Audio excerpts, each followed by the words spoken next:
Session de rentrée du 16 au 19 janvier de 2017, ici au Parlement européen à Strasbourg.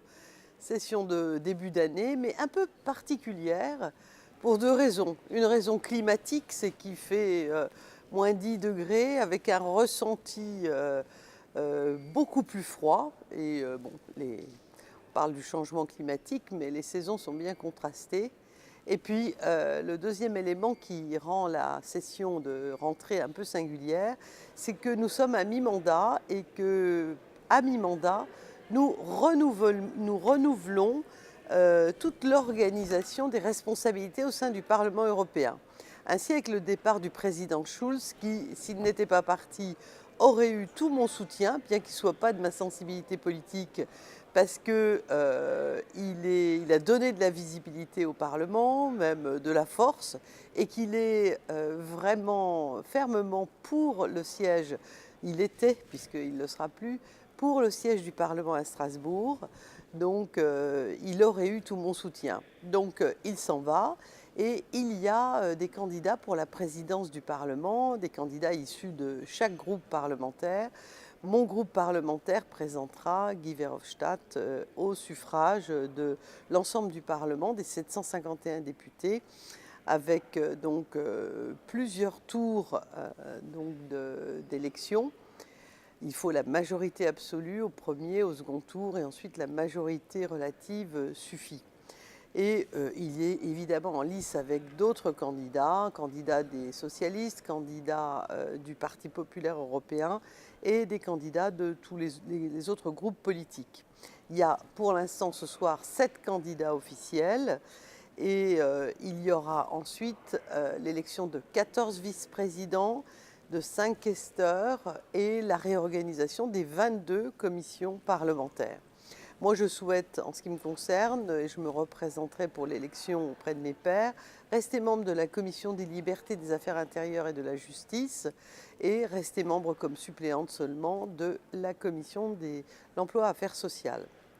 Donc, singulière, la session l'est, puisque nous allons consacrer beaucoup de temps, demain, après-demain, aux désignations par des suffrages qui sont secrets, qui se font à bulletin secret et qui donc vont nécessiter du temps de dépouillement pour ces élections. Je vous dirai évidemment en fin de session les résultats de cette élection.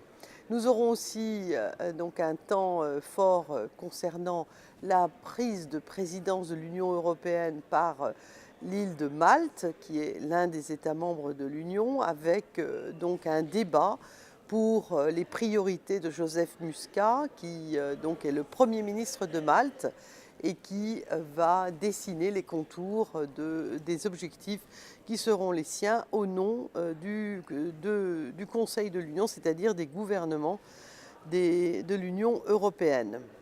On aura également un débat très politique avec le président de la Commission, Jean-Claude Juncker, et le président Tusk sur le sommet européen, c'est-à-dire les conclusions de la réunion du sommet du Conseil européen de la mi-décembre, du 15 décembre 2016, et puis un débat également de fond sur les défis qui sont ceux de l'Europe en 2017, d'autant plus important que cette session de rentrée est concomitante avec l'installation du président Trump aux États-Unis, qui crée évidemment toute une série d'instabilités sur la planète, et bien sûr à commencer par des inquiétudes qu'un grand nombre d'Américains peuvent avoir. Donc nous parlerons également du socle européen des droits fondamentaux pour tous, les droits sociaux, avec la volonté exprimée par une partie importante d'entre nous, les députés, pour avoir enfin des mesures concrètes pour réduire les inégalités, la pauvreté et le fléau du chômage.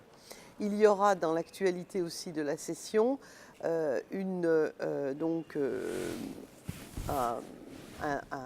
texte qui va être soumis au vote étant donné l'urgence d'aide aux réfugiés qui se trouvent dans la vague de froid européenne, dans des situations encore plus compliquées qui étaient les leurs, si tant est qu'on puisse l'imaginer. On travaillera aussi le dossier de sécurité et d'échange des renseignements et des informations pour donc aboutir à bien repérer les failles qui sont quand même nombreuses dans les systèmes européens pour lutter efficacement contre le terrorisme. Et nous parlerons aussi de la liste noire qu'il conviendrait d'étendre des États qui sont susceptibles d'être exposés au blanchiment de capitaux. Voilà les grandes lignes de cette session un peu particulière de janvier 2017, de mi-mandat, et donc de réorganisation des travaux et des responsabilités au sein du Parlement, et puis les grands sujets d'actu donc à l'ordre du jour de l'Union européenne aujourd'hui dans la tourmente mondiale qui est la nôtre.